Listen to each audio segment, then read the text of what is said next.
오늘 이 말씀은 제가 코로나 이전에 국민일보에서 행복한 전도 세미나라는 세미나를 했었거든요. 근데 그 세미나에 제가 강사로 다니면서 전했던 말씀이기도 합니다.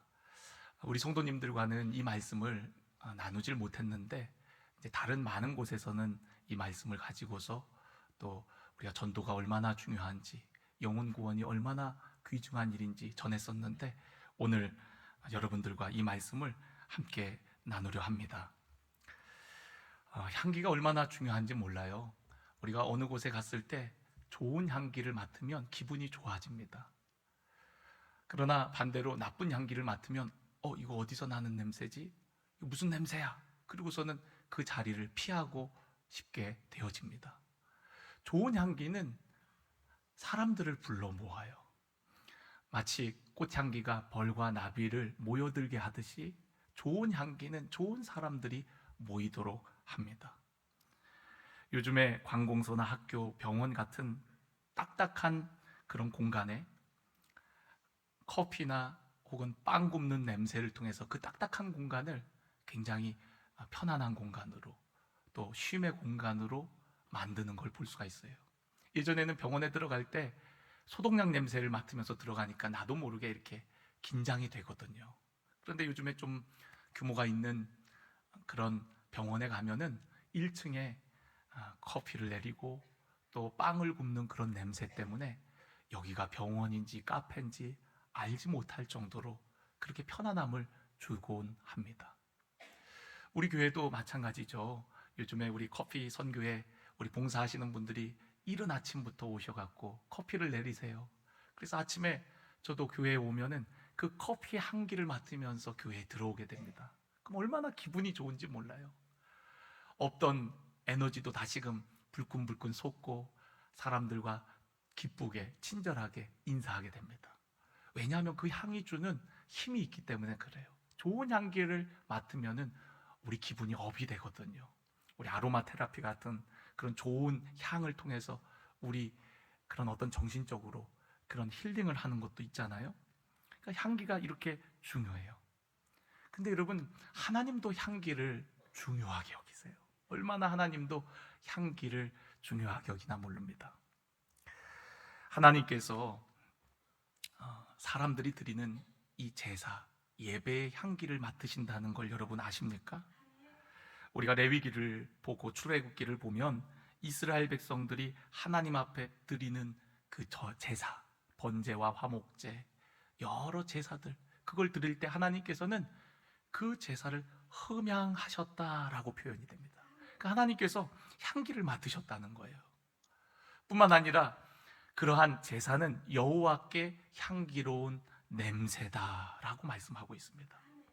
우리가 드리는 예배, 또 삶의 예배, 그 모든 것이 하나님께 향기가 되어지더라는 거예요.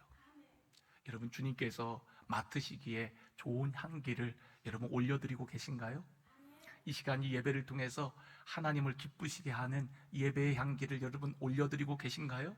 또 여러분의 삶을 통하여 주님이 기뻐 받으실 만한 삶의 예배의 향기를 여러분 주님께 올려드리고 계십니까? 사람마다 향기를 풍겨요. 냄새가 납니다. 그래서 어떤 사람을 우리가 만날 때 그 사람을 만나고 나서 뒤돌아서 이 사람은 좀 사기꾼 냄새가 나는데? 그러면서 그렇게 얘기할 때가 있어요. 사기꾼 냄새가 난다고. 또 어떤 사람은 돈 자랑을 그렇게 해갖고 돈 냄새가 나는 사람도 있어요. 그런 사람들에겐 또 사기꾼이 달라붙게 되죠. 여러분들은 어떤 냄새를 풍기고 다니시나요? 한번 옆 사람 한번 킁킁거리면서 한번 냄새를 맡아보세요. 어떤 냄새가 나나요? 아마 피존 냄새가 날 겁니다. 요즘에는 다 빨래하고 그 섬유유연제를 넣어갖고 다 비슷한 향기가 나더라고요. 낯선 사람에게도 익숙한 향기가 나는 경우들이 많습니다. 근데 여러분, 오늘 저와 여러분이 그리스도의 냄새가 나기를 원해요. 예수 냄새가 나기를 원합니다. 그리스도의 향기가 나타나기를 원합니다. 오늘 우리가 읽은 본문 말씀을 보면 항상 우리를 그리스도 안에서 이기게 하시고 우리로 말미암아 각 처에서 그리스도를 아는 냄새를 나타내시는 하나님께 감사하노라.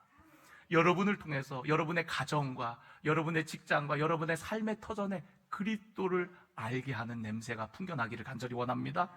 우리는 구원받은 자들에게나 망하는 자들에게나 하나님 앞에 그리스도의 향기다. 이 사람에게는 사망으로부터 사망에 이르는 냄새이지만 저 사람에게는 생명으로부터 생명에 이르는 냄새다 라고 말씀하고 있어요. 그 향기에 어떻게 반응하느냐에 따라서 그 향기가 사망에 이르게도 하고 생명에 이르게도 한다라고 말씀하고 있어요.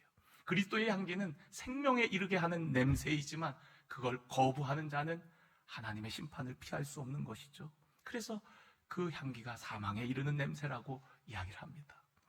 구원받는 우리에게는 십자가가 능력이지만 세상 사람들에게, 십자가를 믿지 않는 자들에게, 거부하는 자들에게는 미련한 것처럼 그리스도의 향기가 구원받는 우리에게는 생명에 이르는 냄새이지만 그것을 거부하는 자들에게는 사망에 이르는 냄새라고 말씀하고 있는 것입니다.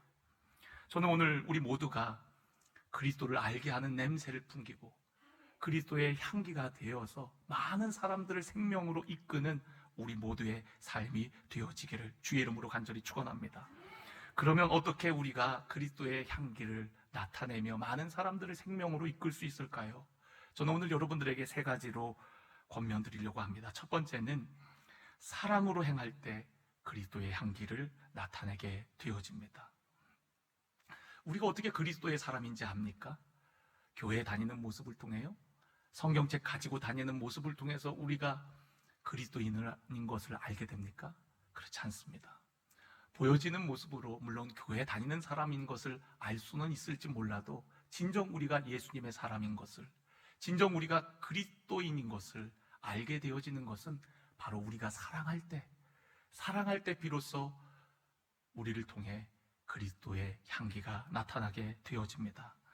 요한복음 13장 34절에 보면 예수님께서 아주 중요한 말씀을 하셨어요. 십자가를 앞에 두고 제자들에게 새 계명을 너희에게 주노니 서로 사랑하라. 내가 너희를 사랑한 것 같이 너희도 서로 사랑하라. 너희가 서로 사랑하면 이로써 모든 사람이 너희가 내 제자인 줄 알리라 라고 말씀하십니다. 너희가 서로 사랑하면 이로써 너희가 내 제자인 줄 알게 되어진다라고 말씀하고 있어요. 그러니까 우리가 사랑할 때, 여러분 어떻게 사랑하라고요? 서로 사랑할 때. 어떤 사람은 자기 사랑이 너무 충만한 사람도 있어요. 자기 사랑이 아니라 서로 사랑, 다른 사람을 사랑할 때, 누군가를 사랑할 때, 그것이 바로 우리가 그리스도의 제자된 모습이라는 거예요. 그리스도인의 표징이라는 겁니다. 요한일서 4장 8절에 사랑하지 아니하는 자는 하나님을 알지 못하는다니 이는 하나님은 사랑이심이라. 여러분, 하나님은 사랑이시기 때문에 하나님을 믿는 우리들은 사랑의 삶을 사는 것이 당연하다는 거예요. 만약 우리가 사랑하지 않고 있다면 우리는 하나님이 우리 안에 계신가 안 계신가 우리 스스로를 점검해야 된다라고 말씀합니다. 그러니까 그리스도인의 표징은 사랑에 있어요. 기독교의 핵심 가치도 사랑에 있습니다. 사랑할 때, 또 사랑할 수 없는 사람들을 마음으로 품을 때, 용서할 때, 그것이 바로 그리스도를 나타내는 거라는 거예요. 그 사람이 바로 그리스도인이라고 말씀하고 있는 것입니다. 저는 전도를 할 때 의무감을 가지고 했었어요. 처음에 제가 목회자이고 또 교회를 부흥시켜야 되고 또 주님께서도 우리에게 명령하셨으니까 그러한 의무감을 가지고서 전도를 했거든요. 근데 어느 순간 전도를 하면서 내 마음에 드는 깨달음이 뭐냐면 내가 전도를 하긴 하는데 사랑함으로 하질 않더라고요. 영혼을 사랑하는 마음으로 그에게 다가가는 것이 아니라 의무감을 가지고 책임을 가지고 그냥 전도를 하는 거더라고요. 여러분, 우리가 어떤 일을 할 때에 사랑으로 하는 것이 중요합니다. 전도도 그렇고요, 봉사도 그렇고요, 주의 모든 일이 사랑이 결여된 채 해오던 대로 형식적으로 의무감과 책임감을 가지고 하는 것은 어쩌면 아무것도 아닐 수도 있습니다. 고린도전서 13장에 그런 말씀을 하고 있죠.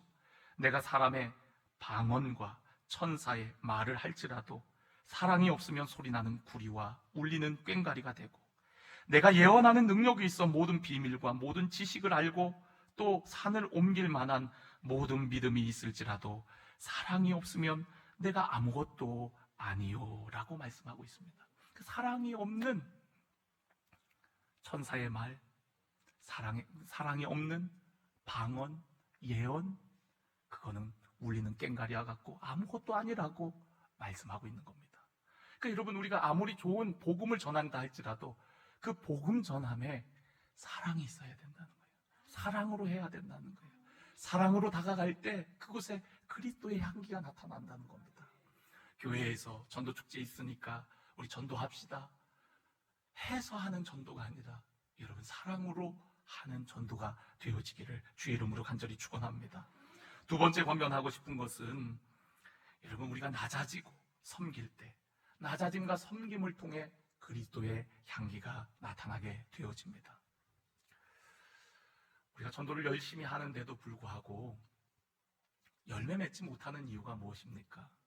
그것은 우리의 섬김이 아직까지 부족하기 때문에 그래요. 우리가 성경에 보면은 씨 뿌리는 비유가 나오는데, 하나님의 말씀의 씨앗이 뿌려졌을 때 어떤 곳에는 100배, 60배, 30배의 결실을 맺지만 어떤 곳은 아예 자라지도 못하고 어떤 곳에는 좀 자라다가 이내 쓰러져 버리는 경우들을 말씀을 해요. 하나님의 말씀은 완전하죠.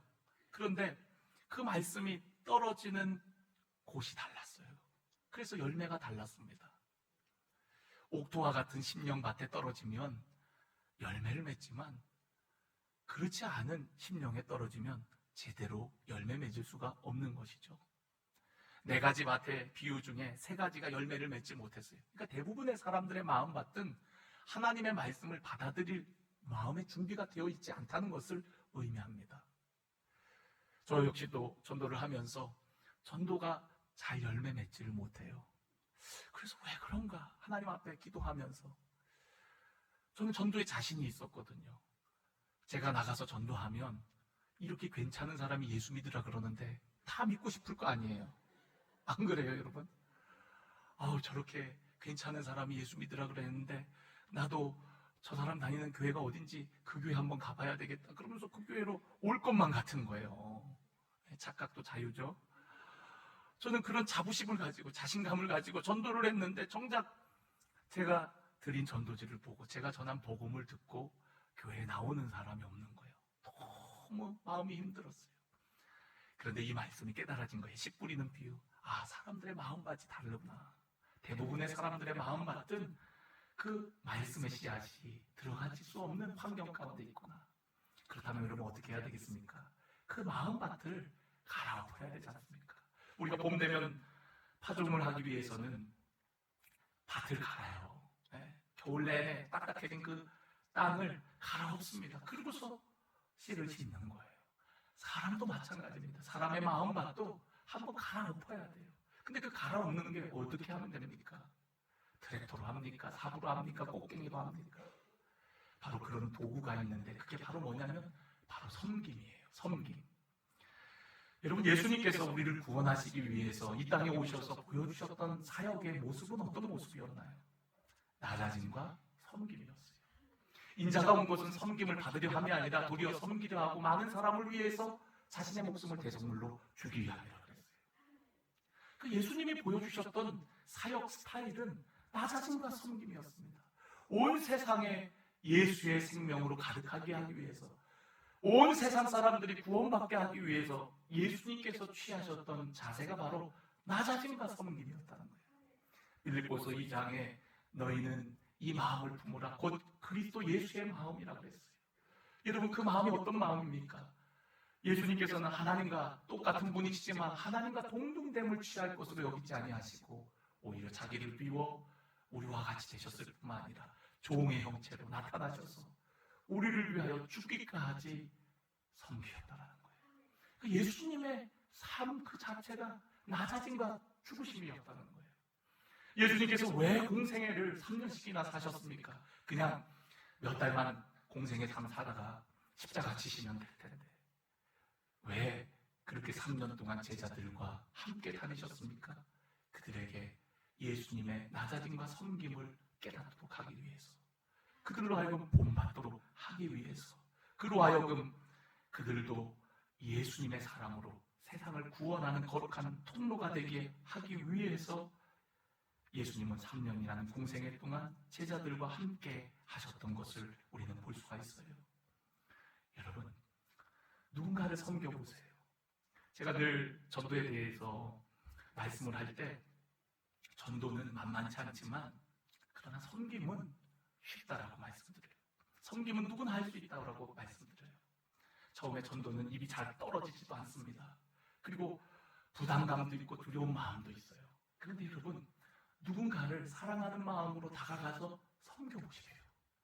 저는 오늘 여러분이 가지고 있는 섬김의 도구들을 발견하고 섬김을 통해 그리스도의 향기를 나타내기를 주님의 이름으로 간절히 축원합니다.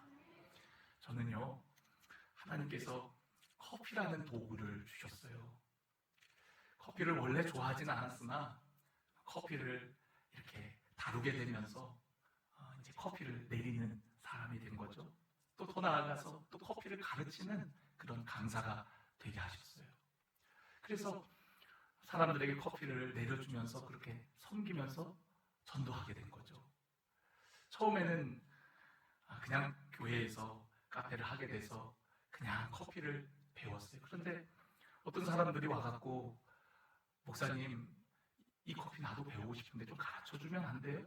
그러면서 그런 사람들을 가르쳐주다 보니까 나도 커피에 이제 전문가가 되고 이제 커피를 통한 사역들을 하게 된 거거든요. 커피가 참 좋은 게 그 커피 향을 통해서 사람들의 마음이 기쁘고 즐거워요. 여러분들도 커피 향을 맡을 때 너무너무 좋으시죠? 커피를 마시는 것은 싫어하실지 몰라도 커피 향은 누구나 다 좋아하시거든요. 그래서 저는 커피를 들고 다닐 때가 많아요. 그 커피를 들고 다니면서 사람들에게 커피를 내려주고 커피를 통해서 섬깁니다. 마을 사람들도 찾아가서 커피를 내려드리고, 우리 교회 지금 로비에서 테이블 놓고 커피를 내리듯이 그렇게 마을 행사 때 커피를 내리면서 마을 분들을 섬기기도 하고요.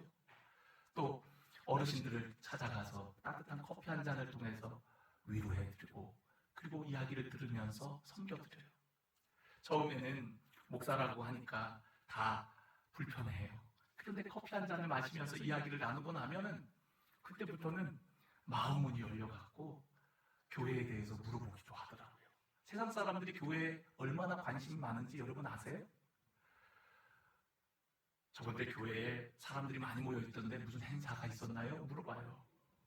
또 목사님 차가 한동안 안 보이던데 어디 다녀오셨어요? 제가 그런 이야기를 듣고 그 다음부터는 차를 아예 안 보이는 데다가 세워놓는, 차 보고 목사님이 계신가 안 계신가 세상 사람들도 그거를 보더라고요. 네. 그러면서 자연스럽게 교회에게 물어보면 또 교회에 얘기하면서 복음으로 안내하는 거죠. 저는 놀라운 사실을 깨달았는데, 사람 마음 문이 열리려면 먼저 목구멍이 열려야 된다는 걸 알았어요. 따뜻한 커피 한 잔을 통해서 목구멍이 열리고 따뜻한 커피가 가슴으로 내려갈 때 사람들은 마음 문이 열리더라고요. 그래서 이런 얘기 저런 얘기 편안하게 할 수가 있더라고요. 예전에 전도지를 가지고 들어가면은 그냥 쳐다도 안 보고 또 말해도 대답도 잘 안 하고 그러던 분들이 먼저 내가 섬기고 나니까 이분들이 교회에 대해서 물어보기도 하고 관심을 갖기도 하는 거예요. 한 번은 태국 선교를 다녀오다가 오는 비행기 안에 옆에 스님이 앉으신 거예요. 스님이 앉고 나니까 얼마나 마음이 불편한지요. 제가 불편했던 이유는 3박 4일 동안 태국에서 많은 불교권 영혼들에게 복음을 전하고 이제 편안하게 쉬면서 오려고 생각하고 있는데 옆에 스님이 앉으니까 내가 이분에게 복음을 전하지 않으면 내가 3박 4일 동안의 그런 사역이 정말 아무것도 아닌 것처럼 느껴지는 거예요. 내 신앙 양심에 모른 척하고 가기에는 너무 제 마음이 불편한 거예요. 또 성령께서 제 마음 가운데에도 전하기를 원하시고, 그런데 가만히 이렇게 쳐다보니까 저보다 연세도 많고 만만치 않아 보여요. 괜히 얘기했다가 이 좁은 비행기 안에서 불편해지면 어떡합니까? 고민하고 있는데 저도 모르게 튀어나온 한마디가 뭐냐면, 스님 혹시 커피 좋아하세요? 라는 말이었어요. 근데 이 스님이 의외의 말을 하시는 거예요. 예, 커피 좋아합니다. 요즘 절에서 차보다 커피를 더 많이 마십니다. 그러시냐고. 스님, 그러면은 이렇게 만난 것도 인연인데 제가 스님 위에 커피 한 잔 내려드릴게요. 그리고 저는 비행기가 이륙하고 승무원에게 뜨거운 물을 좀 달라 그래서 하늘 위에서 이제 핸드드립 커피를, 이거 뭐 1등석에도 서도 맛볼 수 없는 그런 커피를, 핸드드립 커피를 내려갖고 한 잔 드리니까 스님이 너무 좋아하시는 거예요. 막 감동을 받는 거예요. 누가 그런 커피를 내려주겠어요? 커피 한 잔 준다 그래서 뭐 어디 있는 거 이렇게 타서 주나 뭐 그렇게 생각했는데, 콩을 갈아갖고 드리퍼에다가 부어갖고 또 주전자로 덜덜 떨면서 부어서 정성스럽게 내린 커피를 그 하늘 위에서 어찌 먹어볼 수가 있겠습니까? 스님이 너무 좋으셔갖고 그때부터 말문이 열려갖고 이야기를 하시는 거예요. 제가 이야기하면서 저는 목사라고, 난 여기 선교 갔다가 돌아가는 길이라고. 그러니까 교회에 대해서, 기독교에 대해서 궁금한 것들을 다 물어보시는 거예요. 저도 대답해드리고, 저도 불교에 대해서 궁금한 것들을 물어보고, 그러면서 이야기하다가 가니까 몇 시간을 얘기해갖고 이제 좀 있으면 인천공항에 내린다는 거예요. 저는 굉장히 피곤했거든요, 사실. 그만 좀 얘기하셨으면 좋겠는데 계속 얘기를 하시는 거예요. 너무 좋아하시는 거예요. 근데 스님이 거의 도착할 때쯤에 이런 얘기를 하시더라고요. 목사님 눈빛은 너무 따뜻해요. 너무 따뜻해요. 그런 얘기를 하시는 거예요. 사실은 제가 너무 졸려갖고 지금 눈이 충혈되고 있는데 그 눈빛을 보면서 따뜻하다고 또 그렇게 말씀을 하시는 거예요. 남의 속도 모르고.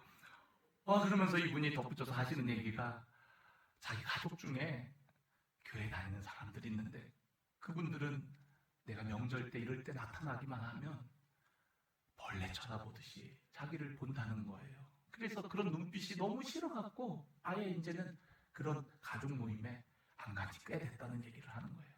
그런데 목사님 눈빛은 너무 저를 바라보는 눈빛이 너무 따뜻하다고, 목사님이 얘기하는 그런 하나님이라면 저도 믿고 싶네요. 그러면서 얘기하길래 제가 그때부터는 이제 솔직하게 다 얘기했죠. 스님, 불교에는 답이 없지 않습니까? 스님도 그걸 아시지 않습니까? 예수가 바로 길이고 진리고 생명이고 답입니다. 예수로 말씀이 앉지 않고는 누구든지 하나님 나라의 아버지께로 갈 수가 없다 그랬는데, 스님, 예수님 믿으십시오. 예수님 꼭 믿으십시오. 그 하던 일을 멈추고 이제는 예수 믿으십시오. 복음을 전했어요. 스님이 거절하지 않더라고요. 거부하지 않더라고요. 나중에 명함을 달라 그래요. 그래서 명함을 주고받으면서 언제 우리 사찰에 와서 커피 강의 좀 해달라 그러더라고요. 순간 제가 가도 되나 싶었는데 불러만 달라고. 근데 아직까지 안 부르고 있어요. 근데 그 스님 이름이 성덕 스님이에요. 성덕 스님. 놀랍지 않습니까, 여러분? 우리 동네가 지금 성덕동이거든요. 이 하나님의 계획하신가 놀라우신 계획, 섭리가 있는 것 같아요. 성덕 스님. 그 이후로도 스님과 연락을 하면서 꼭 교회 나가시라고, 이제 하던 일을 멈추시라고 이제 권면을 드렸는데요. 나중에 알고 보니까 스님은 다른 분들과 성지순례를 오신 거더라고요. 내릴 때 뒤돌아보니까 뒤에 스님들이 쫙 앉아 있더라고요. 여러분, 스님의 마음도 어떻게 열 수 있는 거죠? 섬김을 통해서. 전 그때 알았어요. 커피 한 잔이 누군가에게는 섬김과 위로와 힐링이 될 수 있구나. 작은 섬김이지만 사람의 마음을 여는 거예요. 그냥 예수 믿으세요 그러면 이 사람이 사람 봐가면서 그래야지 이럴 거 아닙니까? 그러나 섬기고 나더니 그 다음부터는 편안하게 얘기하는 거죠. 여러분 한번 해보세요. 남은 한 주간 동안 아직까지 여러분 영혼을 정하지 못하고 또 부담스러워서 아직 얘기를 못 꺼내신 분들이 계시다면 여러분 가지고 있는 달란트 뭔가 있을 겁니다. 그걸 가지고 섬기고 나눠보실 때 분명 마음이 열리고 또한 그리스도의 향기를 나타내는 기회가 올 줄로 믿습니다. 마지막으로 여러분, 우리가 어떻게 그리스도의 향기를 낼 수 있습니까? 여러분, 내가 죽어야 돼요. 내가 죽어야 됩니다. 예수님께서 요한복음 12장 24절에 내가 진실로 진실로 너에게 이르노니 한 알의 밀이 땅에 떨어져 죽지 아니하면 한 알 그대로 있지만 죽으면 많은 열매를 맺는다 라고 말씀하셨어요. 여러분, 죽어야 됩니다. 우리가 썩어질 때 우리 안에 열매를 맺는 역사가 있게 되어지는 거거든요. 내가 그리스도와 함께 죽었음을 날마다 날마다 선언하셔야 돼요. 잘 안 죽지만 죽었음을 믿는 겁니다. 받아들이는 거예요. 사망 선고를 해버리는 겁니다. 여전히 살아서 꿈틀다는 나이지만 그런 나를 향해서 내가 그리스도와 함께 죽었습니다. 여러분, 세례는 그리스도와 함께 장사지된 거라고 했지 않습니까? 여러분들 다 세례를 받으셨지 않습니까? 세례 받았다는 것은 내가 예수와 함께 죽었다는 것을 고백하는 거 아닙니까? 나만 고백하는 것이 아니라 수많은 사람들 앞에 고백하는 행위가 바로 세례인 거예요. 내가 죽어야 열매 맺는 거예요. 나 때문에 예수님의 냄새가 나지 않습니다. 오늘 우리 모두가 예수님을 영접했다면 우리 안에 예수님이 계시거든요. 예수님의 영이신 성령님이 우리 안에 내주에 계시거든요. 그런데 왜 우리의 삶 가운데 예수님 냄새가 별로 안 나는 겁니까? 그 이유는 내 냄새하고 예수님의 냄새가 섞여갖고 이도저도 아닌 냄새가 돼버리기 때문에 그래요. 냄새가 짬뽕이 됐습니다. 그러니까 이게 예수님 냄새인지 피존 냄새인지 사람 냄새인지 모르는 냄새가 나는 겁니다. 한 번은 향수 하나를 사려고 향수 가게 가고 어떤 향수가 좋은가 고르는데 거기 점원이 그 테스트 용지에다가 향수를 칙 뿌려갖고 맡게 해주더라고요. 하나하나 맡아보니까 너무 향기가 좋은 거예요. 그래갖고 그 종이 아까워갖고 제가 다 뿌려준 걸 이렇게 모아갖고 주머니에다 넣고 왔거든요. 근데 차를 타고 오는데 너무 골이 아픈 거예요. 머리가 아픈 거예요. 아까 하나하나 맡을 때에는 너무너무 좋은 향기였는데 여러 향수들이 짬뽕이 되니까 머리가 아픈 향기더라고요. 머리가 아픈 향기, 좋은 향기가 아니라. 여러분, 여러 향기가 합쳐지면 이도저도 아닌 거예요.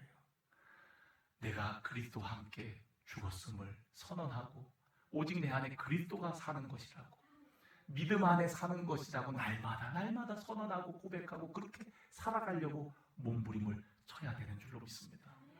여러분, 오늘 우리 안에 계신 예수님의 향기가 온전히 드러나기를 원합니다. 나는 죽고 예수로 말미암아 예수의 향기가 생명에 이르는 냄새가 온 세상 가득히 나타나기를 주의 이름으로 간절히 축원합니다. 마지막 커피 이야기를 조금 하고 마치도록 하겠습니다. 여러분, 커피 향기 참 좋아하시죠? 근데 커피 향기가 극대화되는 몇 번의 타이밍이 있습니다. 첫 번째 타이밍은 생두가 불에 볶여져서 원두될 때예요. 원두될 때. 생두 입장에서는 그 뜨거운 불이 얼마나 감당하기 힘들겠습니까? 그런데 생두가 뜨거운 불에 볶여지면서 아주 고소하고도 구수하고 초콜릿 같은 좋은 향기가 나타납니다. 우리들도 성령 안에서 거듭나지 아니하면, 성령의 불로 새로워지지 않으면 우리는 예수님을 온전히 전할 수가 없어요. 또 언제 극대화되냐면 그 볶여진 원두를 갖다가요, 그래 그 원두만 가지고도 냄새가 나지만 그 원두를 그라인더에다 놓고 깨고 빻으면 거기에서 아주 향 가득한 드라이 아로마가 퍼집니다. 방 안 가득히 좋은 향들이 퍼져요. 깨어지고 부서져야 돼요. 내가 그리스도와 함께 죽었음을 날마다 선언할 때 우리 안에 그리스도의 향기가 나타나는 거예요. 마지막으로 여러분, 언제 향기가 나냐면요, 뜨거운 물을 그 커피 가루에다가 부으면은 그 뜨거운 물과 함께 추출이 되거든요. 추출되면서 또 새로운 향기가 나타납니다. 같은 콩이었는데 볶을 때 나는 냄새가 다르고 깨질 때 나는 냄새가 다르고 또 뜨거운 물을 부을 때 냄새가 달라요. 적당히 부으면 좋은 냄새가 납니다. 우리 안에 있는 좋은 성분들이 흘러나오는 거죠. 저는 여러분들이 나눔을 통해서 좋은 것들을 흘려보내는 여러분들 되시길 원합니다. 섬김은 나누는 거예요. 여러분 안에 있는 좋은 것들을 가져다 주세요. 네, 베푸세요. 그럴 때 여러분을 통해서 그리스도의 향기를 맡게 되어질 줄로 믿습니다. 오늘 여러분들에게 세 가지 권면했습니다. 첫 번째, 우리가 사랑할 때 그리스도의 향기가 나고요. 또한 우리가 낮아짐과 섬김을 통해서 예수님처럼 그렇게 낮아짐과 섬김을 통해 그리스도의 향기가, 마지막으로 내가 죽어야, 내가 죽고 내 안에 계신 예수로 살아야 예수님 냄새가 난다는 사실을 여러분 기억하면서 우리 모두가 생명에 이르는 그리스도의 향기가 되어지기를 주님의 이름으로 축원합니다.